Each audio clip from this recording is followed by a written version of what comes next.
आज हमने डिस्कस करना है कि जो 7E का फॉर्म है वो हम फिल क्यों कर रहे हैं और उसको कैपिटल एसेट में लिखना लाजमी है या नहीं लाजमी है। क्योंकि 7E के बारे में हमें थोड़ा बहुत पता तो चल गया होगा कि 7E का जो फॉर्म है ये 2022 में इंट्रोड्यूस करवाया गया था। 2022 में जब इंट्रोड्यूस इसको करवाया गया तो इसके अंदर उन्होंने बताया था कि जी आपने जितनी भी प्रॉपर्टीज़ है वो सारी की सारी 7E के फॉर्म के अंदर रिपोर्ट करनी है। अब कुछ लोग उस प्रॉपर्टी को रिपोर्ट कर रहे हैं, कुछ लोग उसको रिपोर्ट नहीं कर रहे। कुछ लोग कह रहे हैं जी हमारी प्रॉपर्टी तो एग्जाम्प्ट है, हम इसको रिपोर्ट क्यों करें। कुछ लोग अपनी प्रॉपर्टी इसलिए शो नहीं करवा रहे कि उनकी मार्केट वैल्यू कम है। देखिए सारी की सारी जो प्रॉपर्टी है हमारी वो 7E फॉर्म के अंदर शो होना लाजमी है। वो इसलिए लाजमी है कि कल को अगर आप प्रॉपर्टी अपनी सेल करते हैं, सेल करते हुए आपसे वो रिक्वायर्ड करेगा 7E फॉर्म, और अगर 7E फॉर्म आपके पास मौजूद ही नहीं होगा तो आप अपनी प्रॉपर्टी को सेल नहीं कर सकते। ठीक है, अब 7E फॉर्म के ऊपर जो 5 किस्म की जो प्रॉपर्टी एग्जाम्प्ट है वो आपको मैं पहले भी डिस्कस कर चुका हूं, लेकिन मैं आपको थोड़ा सा इंट्रोड्यूस करवा दूं वो भी तमाम चीजें दोबारा कि 7E फॉर्म के अंदर क्या क्या चीजें एग्जाम्प्ट है। 7E के अंदर अगर आपकी प्रॉपर्टी की वैल्यू 2.5 करोड़ से कम है, अगर आपकी प्रॉपर्टी की वैल्यू 2.5 करोड़ रुपए से कम है तो वो आपकी प्रॉपर्टी एग्जाम्प्ट होगी। नंबर 2, अगर आपकी प्रॉपर्टी जो आपने रेंट पे दी हुई है और आपने उसका रेंट रिपोर्ट किया हुआ है अपनी टैक्स रिटर्न के अंदर, तो वो वाली प्रॉपर्टी भी आपकी एग्जाम्प्ट होगी। अगर आपकी एग्रीकल्चर लैंड है और आपने उसको भी रिपोर्ट किया हुआ है और वो भी आपकी प्रॉपर्टी एग्जाम्प्ट है। ठीक है, अगर आप ओवरसीज हैं, ओवरसीज के पास भी अगर प्रॉपर्टी मौजूद है और वो प्रॉपर्टी उसकी उसके उसके रिलेटिव रह रहे हैं या कोई भी रह रहा है तो वो प्रॉपर्टी भी उसकी एग्जाम्प्ट है। उसके बाद कुछ गवर्नमेंट ऑफिसर्स हैं उनकी प्रॉपर्टी भी एग्जाम्प्ट है। अब ये वाली प्रॉपर्टी एग्जाम्प्ट है। उसके बाद अगर कुछ लोगों को कन्फ्यूजन होती है जी हम अपनी प्रॉपर्टी को शो कैसे करवाएं, हमारी प्रॉपर्टी तो 7E के अंदर आती नहीं है, लेकिन देखिए उसको हमने शो लाजमी करवाना है। फॉर एग्जाम्पल हम छोटी सी एग्जाम्पल इसमें आज थोड़ी सी ऐड करते हैं कि आपके पास 3 से 4 किस्म की प्रॉपर्टीज है। एक प्रॉपर्टी की वैल्यू आपके पास 10 मिलियन है, एक प्रॉपर्टी की वैल्यू आपके पास 20 मिलियन है, एक प्रॉपर्टी की वैल्यू आपके पास 5 मिलियन है, एक प्रॉपर्टी की वैल्यू आपके पास 25 मिलियन है। यानी आपके पास जो प्रॉपर्टी मौजूद है वो 4 प्रॉपर्टीज हैं, 25 मिलियन, 20 मिलियन, 10 मिलियन और 5 मिलियन। अब इसमें से हमने एक प्रॉपर्टी तो एग्जाम्प्ट कर देनी है। वो कौन सी प्रॉपर्टी हमने एग्जाम्प्ट करनी है? जिसकी वैल्यू सबसे ज्यादा है हम उसको एग्जाम्प्ट कर सकते हैं।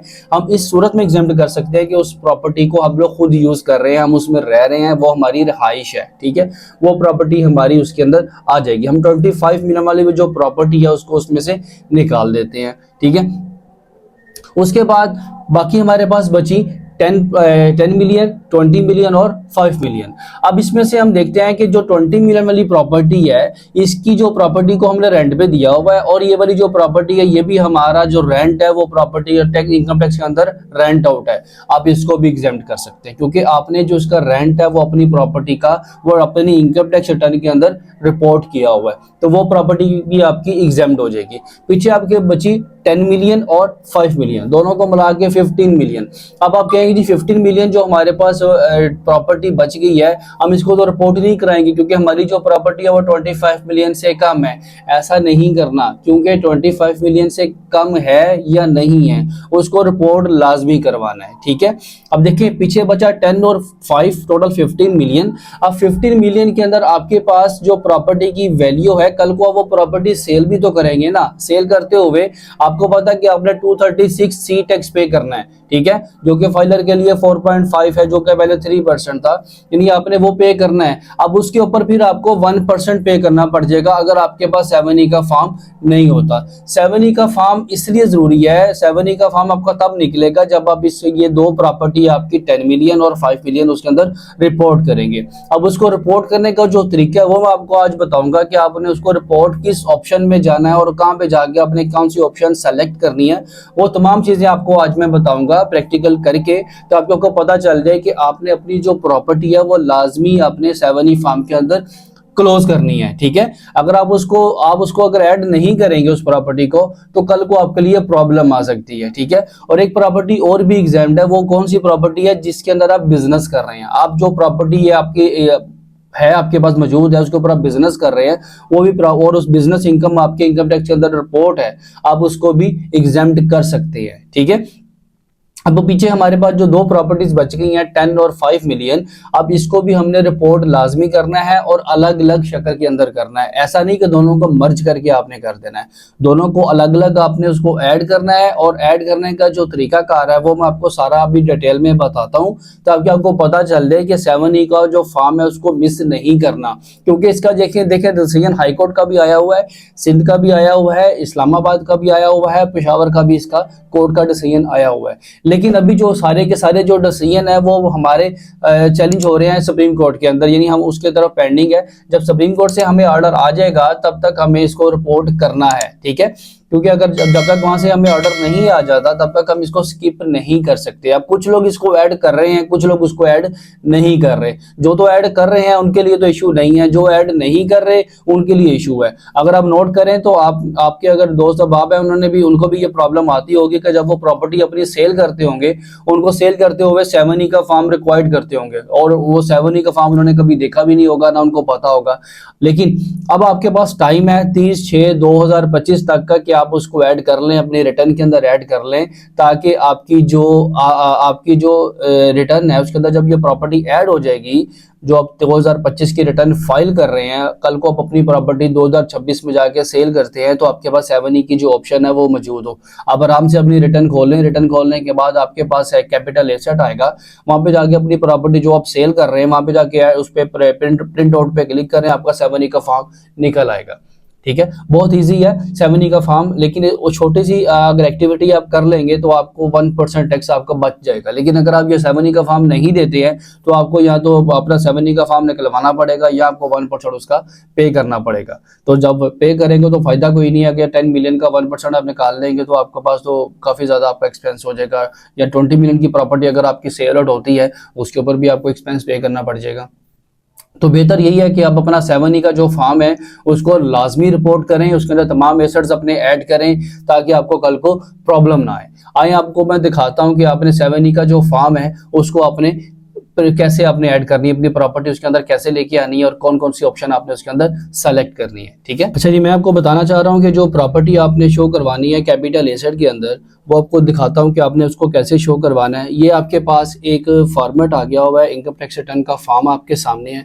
अब इसके अंदर से आप अगर देखें तो आपके पास एक ऑप्शन आ रहा है एम्प्लॉयमेंट का, फिर प्रॉपर्टी का आ रहा है, फिर बिजनेस का आ रहा है, कैपिटल एसेट का आ रहा है, उसके बाद अदर सोर्सेज का आ रहा है, फॉरेन सोर्सेज का आ रहा है और टैक्स चार्जेबल का आ रहा है। अब टैक्स चार्जेबल के अंदर जब आप क्लिक करेंगे तो यहाँ पर एक ऑप्शन आपके पास आ रही है कैपिटल एसेट की, जो कि 5th नंबर के ऊपर आ रही है। इसके ऊपर आप क्लिक कर देंगे, जब क्लिक करेंगे तो आपके पास एक फॉर्म ओपन हो जाएगा। इस फॉर्म के अंदर देखें हमारे पास आ रहा है एग्रीकल्चर इनकम आ रही है, फार्म हाउस आ रहा है, रेजिडेंशियल आ रही है, कमर्शियल आ रही है, इंडस्ट्रियल आ रही है या एनी अदर इमूवेबल एसेट आ रहा है। अब आपकी अगर प्रॉपर्टी रेजिडेंशियल है तो आप सिंपल क्या करेंगे, यहाँ पे प्लस के निशान पे क्लिक करेंगे और यहाँ पर आप अपनी प्रॉपर्टी का फॉर्म ऐड कर देंगे। यानी आप यहाँ पर ऐड करेंगे कि आपकी जो प्रॉपर्टी है वो कितने मरले में है। यहाँ पर आप अपने टोटल लिख देंगे जी 5 मरले मेरी प्रॉपर्टी है। उसके बाद यहाँ पर उसका कोई भी आप एड्रेस लिख देंगे। एड्रेस लिखने के बाद आप यहाँ पे इसको करेंगे, अगर आपकी प्रॉपर्टी लाहौर में है तो आप यहाँ पे लाहौर का कोई एरिया जो भी आपका बनता है वो सिलेक्ट कर लेंगे। डिस्ट्रिक्ट भी आपका लाहौर हो जाएगा।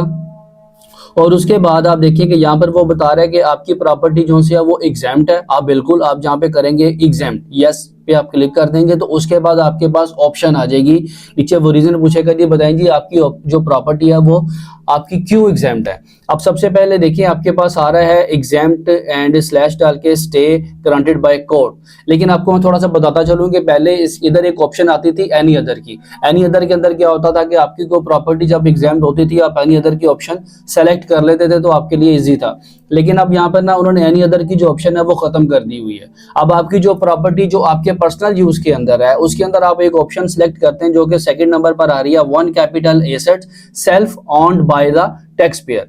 अब यानी जो प्रॉपर्टी आपकी 25 मिलियन वाली थी ना, उसको आपने उसको एग्जाम्प्ट कर दिया और ये वाली ऑप्शन आप सिलेक्ट करेंगे। सिलेक्ट करने के बाद आप इसको ओके कर देंगे, ठीक है।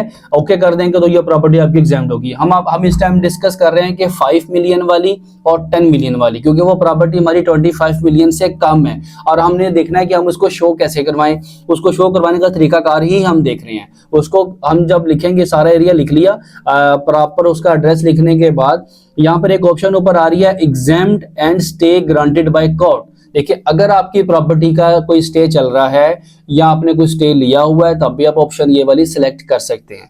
और दूसरी बात है कि आपने इसको एग्जाम्प्ट करना है। एग्जाम्प्ट की उन्होंने लिखा हुआ है एग्जाम्प्ट स्लैश, एग्जाम्प्ट और नहीं, एग्जाम्प्ट एंड नहीं लिखा हुआ, ठीक है। एंड लिखा होता तो इट्स मीन कि एग्जाम्प्ट भी हो और साथ स्टे भी हो। अब यहाँ पर स्लैश डाला हुआ है, यानी अगर आपकी प्रॉपर्टी एग्जाम्ड है तब भी आप ये ऑप्शन सिलेक्ट कर सकते हैं। अगर आपकी प्रॉपर्टी का कोई कोर्ट केस चल रहा है, स्टे चल रहा है, तब भी आप ये ऑप्शन सिलेक्ट कर सकते हैं। तो आप सिंपल क्या करेंगे, यहाँ पर एग्जाम्ड को सिलेक्ट करेंगे। उसके बाद वो मांग रहा है ऐड अटैचमेंट।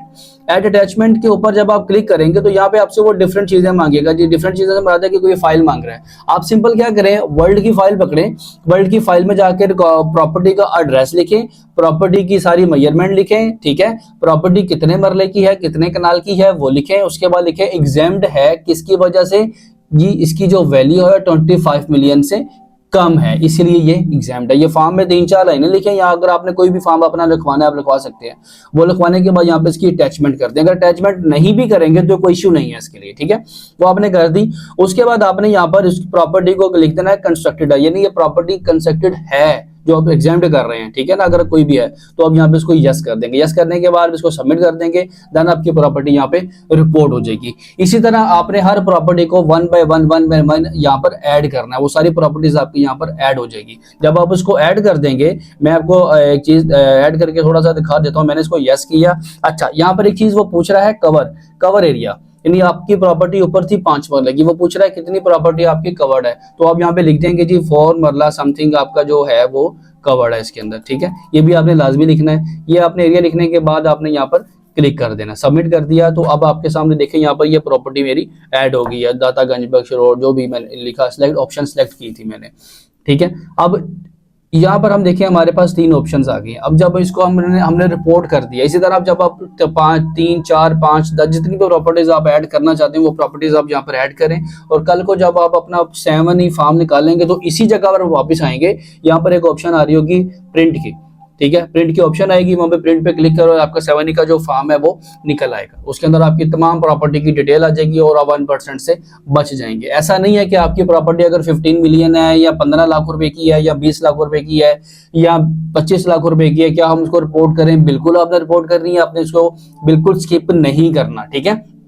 अब प्रॉब्लम आ रही थी लोगों को कि हम ऑप्शन क्या सिलेक्ट करें, हमारे पास तो इनमें से ऑप्शन ही कोई नहीं आ रही। आप उसके अंदर से ये एग्जाम्प्ट वाली ऑप्शन सिलेक्ट करेंगे, ठीक है। एग्जाम्प्ट वाली ऑप्शन सिलेक्ट करेंगे ताकि आपके लिए इजी हो जाए। कल को प्रॉपर्टी आप सेल करें और आपको कोई इसके अंदर प्रॉब्लम ना हो। आई थिंक आपको समझ में आ गया होगा कि 7 फॉर्म हमारे लिए क्यों जरूरी है और इसके अंदर हमें क्या क्या पेनल्टी लग सकती है अगर हम 7 फॉर्म को रिपोर्ट नहीं करेंगे। फिर भी कोई क्वेश्चन हो, कोई क्यूरी हो तो लाजमी बताइएगा। नई वीडियो के साथ, नए टॉपिक के साथ इंशाल्लाह आपके पास दोबारा फिर हाजिर होंगे। तब तक इजाजत दें, अल्लाह हाफिज।